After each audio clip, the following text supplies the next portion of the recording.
Human rights groups are condemning an unprecedented potential deal between El Salvador and the U.S. The country has offered to house violent criminals from America, including U.S. citizens, and receive deportees of any nationality.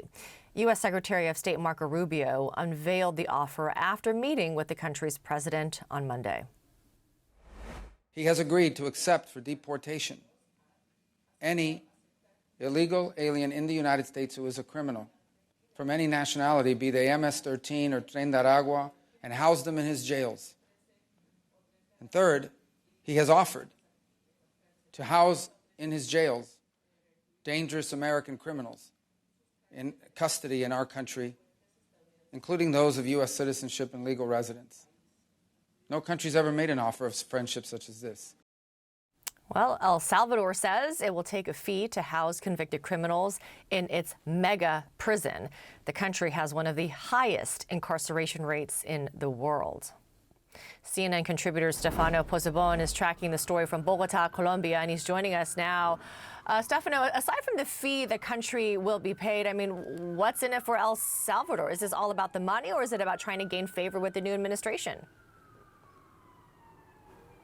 It definitely is about gaining favor with the new administration. We know that President Bukele of El Salvador has had personal relationships with both Donald Trump and, of course, with Elon Musk in the past. He's a big friend of big tech down in Central America. But I think here there is a very important precision to make out that despite outstanding the idea of deporting U.S. convicted criminals, American citizens that are serving a sentence in the U.S. and moving them to El Salvador, as Marco Rubio appeared to suggest was on offer late last night, there is one important clarification to point out. Take a listen to what one of the professors that we spoke with told me yesterday about this potential deal. People who are alleged gang members who have not yet been convicted of a criminal violation have still only, if they are undocumented, only violated a civil code, not a criminal code. So the idea of using this alleged category, this very loose and overly flexible category to detain, incarcerate, and potentially deport, not even to a country of origin, I mean, it really does undermine the credibility of the United States as a rule of law-based country.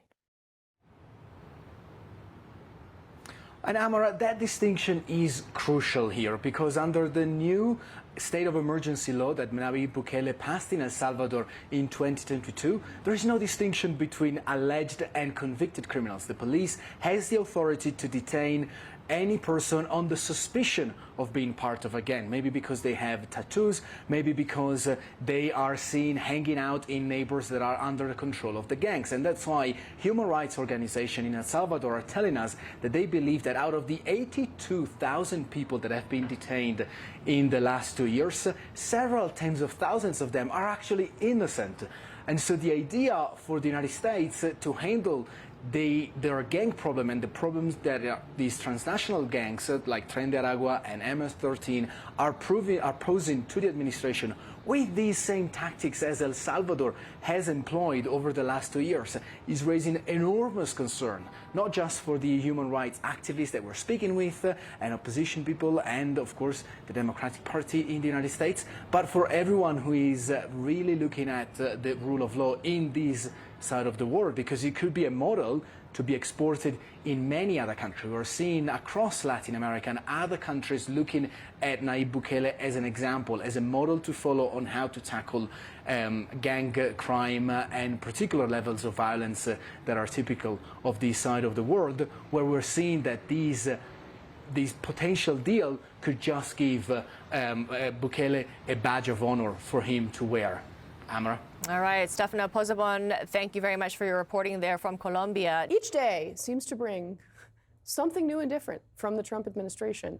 Let's start with this El Salvador thing, because it is really unlike anything we've seen before. What is the bottom line? Like, what is going on? Well, you could call it an act of friendship. You could also call it an act of finance, they said, for the appropriate fee. But the bottom line is legal experts are coming right out of the gate saying the United States does not, it would be unconstitutional to deport an American from America. So it's not clear that the U.S.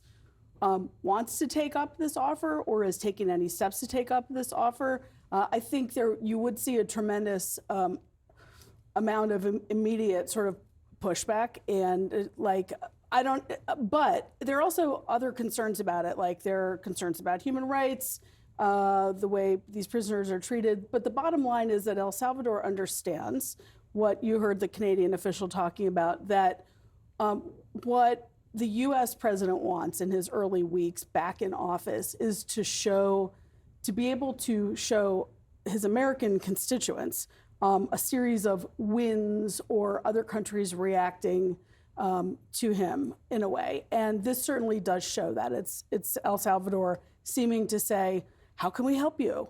How can we help solve your problems? And maybe that buys El Salvador some insurance against the idea that that migration out of so many Central American countries is a part of what's caused Trump to take an aggressive stance.